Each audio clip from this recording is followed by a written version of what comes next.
India news business पर। नमस्कार, एक बार फिर से स्वागत है आप सभी का इंडिया न्यूज बिजनेस के खास शो मार्केट लाइव में। और हम पहुंच चुके हैं हफ्ते के वीकली एक्सपायरी में। आज होने वाली है वीकली एक्सपायरी और बाजार का एक अच्छा मूड देखने को मिला था। एक गैप अप ओपनिंग देखने को मिली थी। अब वो गैप अप ओपनिंग का कारण क्या है, क्या वो वाइब्रेंट गुजरात उसका एक रीजन मान सकते हैं हम कि कल जो इंडिया को लेके बड़ी बड़ी अनाउंसमेंट आई है, जो हमारा 25 ईयर्स का जो मोटिव है, वो सारी की सारी चीजें हैं। उसके ऊपर चर्चा करेंगे हमारे खास पैनल से। मिलवाते हैं आज के खास पैनलिस्ट से, उसके बाद शुरुआत करेंगे हमारे खास शो मार्केट लाइव की। हमारे साथ जुड़ चुके हैं सुहास फ्रूटवाला जी। नमस्कार सर, स्वागत है आपका शो में। Good morning ma'am, thank you very much for inviting me. Thank you for joining us sir. और हमारे साथ जुड़ चुके हैं सीए राकेश सिंगल जी। नमस्कार सर, स्वागत है आपका शो में। नमस्कार कंचन, और मेरा सभी दर्शकों को नमस्कार। जी ठीक है सर, जैसे कि हम देख रहे हैं कि आज वीकली एक्सपायरी है, तो माना जाता है कि वीकली एक्सपायरी के दिन या मंथली एक्सपायरी के दिन बाजार के अंदर थोड़ी सी वॉलेटिलिटी हमें देखने को मिलती है।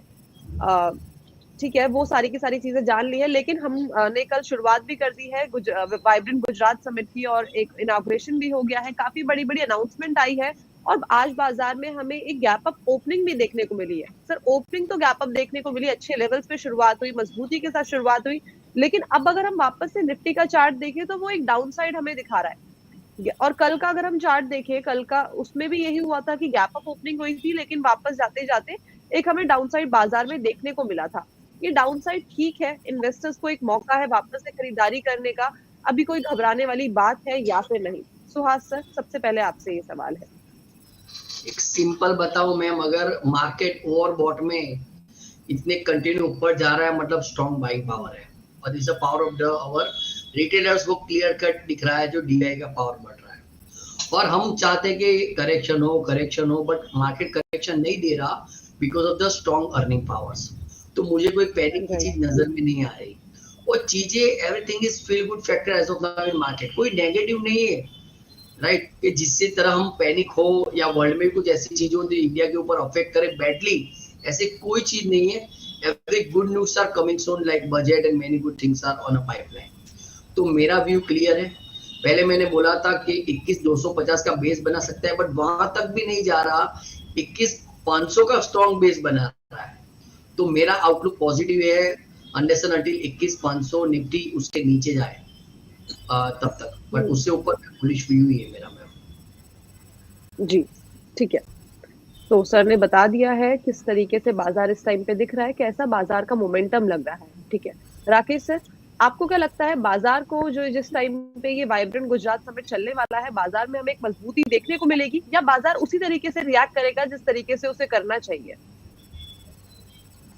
देखिए कंचन जी, जहाँ तक बाजार की बात करेंगे तो देखिए वाइब्रेंट गुजरात, आजकल आप देखिए मोदी जी ने बहुत टाइम पहले ये वाइब्रेंट गुजरात शुरू किया था, और उसके बाद बहुत सारे स्टेट्स में ये इस तरह के समिट जो है होने शुरू हुए, और उसके बाद यूपी में भी होता है बहुत सारी जगह, ये बंगाल में भी होता है, बहुत सारी जगह समिट होते हैं इस तरह की।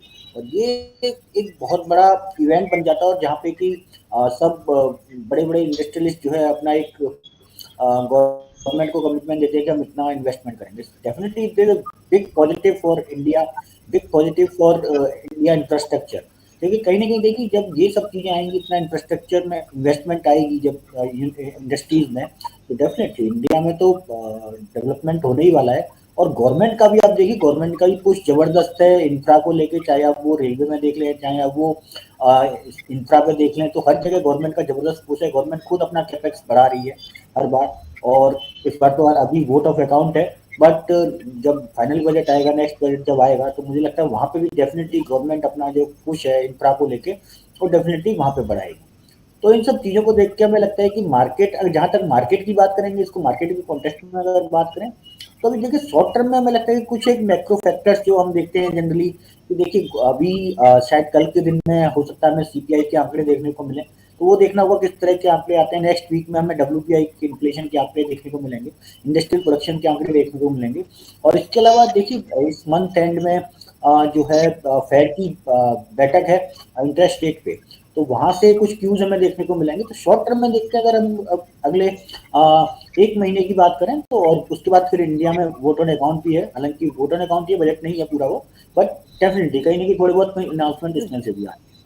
तो इन सब चीजों को देखते हुए मुझे लगता है कि मार्केट जो है अभी एक दायरे में ही रह सकता है। बहुत बड़ी कोई ऊपर की तरफ रेंज या बहुत बड़ी कोई नीचे की तरफ रेंज मुझे लगता है कि नहीं आने वाली है। और लास्ट वीक जब हमारा डिस्कशन हुआ था तो तब भी हमने यही कहा था कि 21,800 के आसपास, नीचे की तरफ 21,500 के आसपास, ये एक रेंज है। इसके अलावा 21,200 एक बहुत अच्छा सपोर्ट, जैसा कि सुभाष जी ने भी कहा, 21,200 एक बहुत अच्छा सपोर्ट है निफ्टी के लिए। तो मुझे लगता है कि मेजर जो रहना चाहिए रेंज वो 21,400 के आसपास से 21,800, 21,900, एक बड़ी 500 पॉइंट की रेंज। उसके अलावा हो सकता है कि आपको 22,000 और फिर 21,200, ये और बड़ी रेंज मुझे लगता है कि अगले 1 महीने के लिए निफ्टी में रह सकती है। जी, ठीक है। तो ये थी बात निफ्टी, बैंक निफ्टी की। साथ ही साथ हमने बाजार के ऊपर भी ओवरऑल राय ले ली है, बाकी के जो फैक्टर्स हैं उनको भी देख लिया है। हमारे साथ हम एक एक्सपर्ट और जुड़ चुकी है, मधु बंसल जी, एक बार उनका भी स्वागत कर लेते हैं। नमस्कार मैम, स्वागत है आपका शो में। नमस्कार सभी को। जी, ठीक है मैम, बाकी दोनों एक्सपर्ट से तो मैंने निफ्टी बैंक निफ्टी के ऊपर राय ले ली है। अब बाकी बारी है, मैं आपसे पूछना चाहूंगी, जो आज हमने गैप अप ओपनिंग देखी है मार्केट के अंदर, कल भी ऐसा ही ट्रेंड हमने मार्केट में कुछ देखा था, आज भी मार्केट के एंड होते होते हमें बाजार में क्या देखने को मिलेगा? वापस से हमें वो गिरावट देखने को मिलेगी? बिकॉज कल के चार्ट में भी एक हमने हल्की सी गिरावट देखी थी, और आज भी अगर हम ट्रेंड देखें अभी तक का, एक गैप अप ओपनिंग के बाद वापस से जो चार्ट है वो डाउन ट्रेंड की तरफ जाता हुआ दिखाई दे रहा है। क्या राय बनती है इसमें? तो अगर मैं बात करूं सिर्फ चार्ट्स की, तो चार्ट्स पे जैसे कि बाकी पैनलिस्ट ने भी कहा कि एक अच्छा खासा रेजिस्टेंस जो है वो आपको निफ्टी पर देखने को मिलता है 21,830 के आसपास। और जैसे ही मार्केट 21,000, मैं निफ्टी की बात कर रही हूँ, 21,300 के आसपास पहुंचने की कोशिश कर रही है। काफी ज्यादा सेलिंग प्रेशर जो है मार्केट को झेलने को मिल रहा है।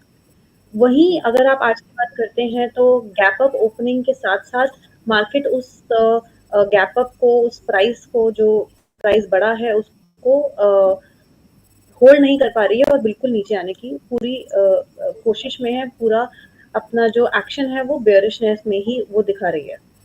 मैं बात करूं अगर थोड़ा डेटा पॉइंट्स की, तो पिछले 3 दिनों की अगर हम डेटा पॉइंट्स की बात करते हैं, पिछले 3 दिनों में जो भी गिरावट हुई है निफ्टी में, उस गिरावट में हमें बहुत ज़्यादा तो एक ओपन इंटरेस्ट कहें या जो वॉल्यूम है, दोनों में ही कोई बहुत ज़्यादा हमें स्ट्रेंथ देखने को नहीं मिल रही है। दोनों में ही एक तरीके से एक न्यूट्रल, जिसे कहते हैं एक न्यूट्रल रेंज बनाने की कोशिश में है।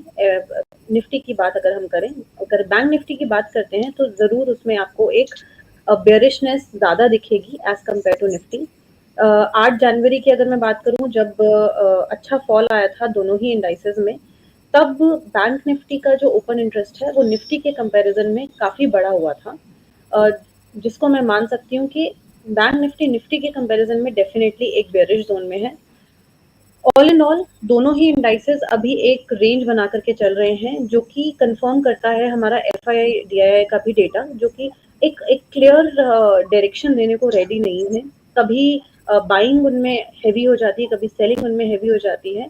तो ऑल इन ऑल मेरी तरफ से जो एक निफ्टी का नैरो रेंज बन रहा है वो 21,450 और 21,850 का बन रहा है। 21,400 ये बिल्कुल नैरो रेंज है जिसको मैं बोलूँगी। अगर उसको अगर ब्रीच करता है, जो कि एक रीसेंट हमें एक सपोर्ट देखने को मिलता है, इसको ब्रीच करता है तो हमें मार्केट में एक लेवल का करेक्शन देखने को मिल सकता है। जी, ठीक है। तो ये थी बात निफ्टी की और बाजार की। मैम, अगर हम निफ्टी और बैंक निफ्टी को कंपेयर करें, जैसे कि हम चार्ट्स में भी देख सकते हैं, तो निफ्टी ने हमें काफी अच्छा खासा रिटर्न दिया है, लेकिन जो बैंक निफ्टी है उसकी अभी भी रैली आनी बाकी है। आपको क्या लगता है कि जो इलेक्शन ईयर की तरफ हम ईयर की तरफ तो हम अप्रोच करी, इलेक्शन मंथ की तरफ हम अप्रोच कर रहे हैं, उसमें हमें ये रैली जो है वापस से एक अपसाइड देखने को मिल सकता है? बिल्कुल पोटेंशियल है, क्योंकि बैंक निफ्टी का अगर आप चार्ट देखते हैं डेली पर, तो आपको एक बार-बार एक जिसको सपोर्ट लेवल बोल लें या जिसको एक करेक्शन लेवल बोल लें, 47,450 का जो एक लेवल है, उसको वो बार-बार रिस्पेक्ट कर रहा है बैंक निफ्टी की मैं बात करूँ। तो डेफिनेटली एक रैली या एक ऊपर की तरफ जाता हुआ आपको 48,600 की तरफ जाता हुआ ये जरूर देख सकता है इस मंथ के अंदर अंदर। पीसीआर रेशियो की भी मैं बात करूं तो पीसीआर रेशियो भी इस चीज को इंडिकेट कर रहा है कि हाँ ये वाली चीज काफी पॉसिबल है। एक सपोर्ट लेवल से इसको बाउंस कह सकते हैं, वो बाउंस देखने को मिल सकता है बैंक निफ्टी में। जी ठीक है, तो ये बात हो गई निफ्टी बैंक निफ्टी की। सुहास सर, इसमें आप कुछ ऐड करना चाहेंगे? बिकॉज जो इसमें अगर हम देखें तो एचडीएफसी बैंक सबसे बड़ा लेग गार्ड बना हुआ है। सर आपका माइक म्यूट है, काइंडली अनम्यूटेड। मैम अगर किसी भी सेक्टर का एनालिसिस करना हो तो सबसे पहले उसके लीडर की ओर नजर जाती है। तो इधर लीडर जो है वो एचडीएफसी बैंक है। वो कुछ स्ट्रक्चर रिस्ट्रक्चरिंग जो एचडीएफसी बैंक का मर्जरिंग हुआ उसके बाद से लेगार्ड ही, और पिछले 2 साल से वो लेगार्ड है, परफॉर्म नहीं कर रहा। तो जब तक लीडर परफॉर्म नहीं करेगा बैंक निफ्टी को परफॉर्मेंस जो चाहिए इतना नहीं मिलेगा। अभी जो भी कुछ मूव आ रही है वो बाकी स्टॉक लाइक आईसीआईसीआई, एसबीआई उनकी तरफ से ही आ रही है। तो हमारी नजर सिर्फ अभी होनी चाहिए एचडीएफसी बैंक, जो निफ्टी का भी बिगेस्ट कंट्रीब्यूटर है। तो उसके रिजल्ट की अभी राह है, देखिए उसका पॉजिटिव मोमेंटम कुछ भी आएगा तो बैंक निफ्टी को भी ऊपर की साइड का मूव अच्छा मिल सकता है। तो एचडीएफसी बैंक का रिजल्ट क्या आता है उसकी वेट एंड वॉच करिएगा। जी ठीक है, तो ये भी राय ले ली है। राकेश सर, जैसे कि हम देखें रिजल्ट सीजन शुरू हो चुका है और आज भी रिजल्ट आने वाले हैं 3-4 बड़ी कंपनी पे, एचडीएफसी एसेट मैनेजमेंट, इन्फो